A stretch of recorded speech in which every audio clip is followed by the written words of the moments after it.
Nadagdagan pa ang listahan ng mga umunoy kaduda-dudang pangalan na kasama sa mga nakatanggap ng milyong-milyong pisong confidential funds ni Vice President Sara Duterte. Kinunde na naman ito ng ilang mga mampapatas. Nagbabalik si Mela Lesmora sa sentro ng balita live. Aljo, dahil pera ng taong bayan ang nakasalalay rito, patuloy ang pag-aaral ng Kamara dito nga sa mga acknowledgement receipt ng confidential funds ni Vice President Sara Duterte. At ang pinakabago nilang nadiskubre ay ito nga umanong Team Amoy Asim. Sa pinakabagong update mula sa Kamara, nadagdagan pa ang listahan ng mga umano'y kaduda-dudang pangalan na kasama sa mga nakatanggap ng milyon-milyong pisong confidential funds ni Vice President Sara Duterte noong 2022 hanggang 2023. Tinawag ni House Deputy Majority Leader Paulo Ortega na Team Amoy Asim umano ang mga umano'y bagong miyembro ng Budol Gang na kinabibilangan ni na Amoy Liu, Fernan Amoy at Jug de Asim. Sa kanyang panayam sa media ngayong araw, iginiit ni Ortega na kung sa listahan pa lang ay maasim na ang dating ng umano'y peking pangalan. Paano pa kaya sa mga transaksyon mismo? Tila gawa-gawa lang umano ang mga pangalan sa acknowledgement receipts ng confidential funds ng Vice Presidente, kaya tiniyak nila na patuloy nilang tututukan ang issue dahil pera ng taong bayan ang nakasalalay rito.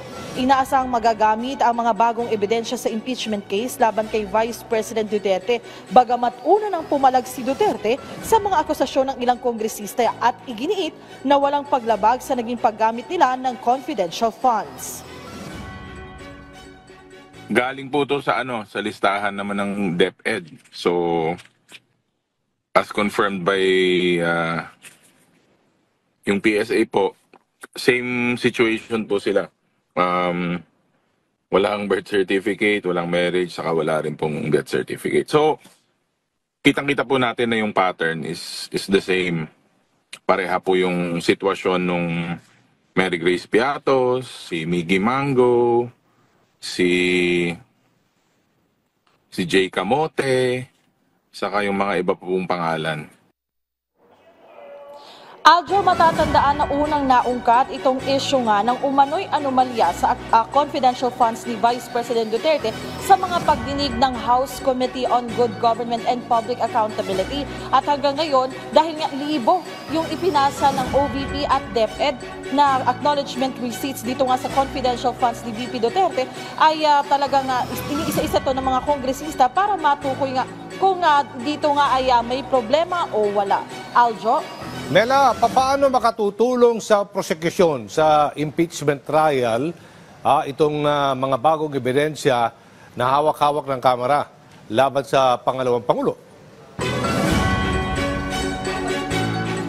Aljo, kasama kasi dito nga sa inihaing impeachment case ng Kamara laban kay Vice President Duterte itong issue ng confidential funds. So sa ngayon, bahagi rin itong talagang pag-ungkat nila ng mga acknowledgement receipts sa mga iniipon nilang ebidensya.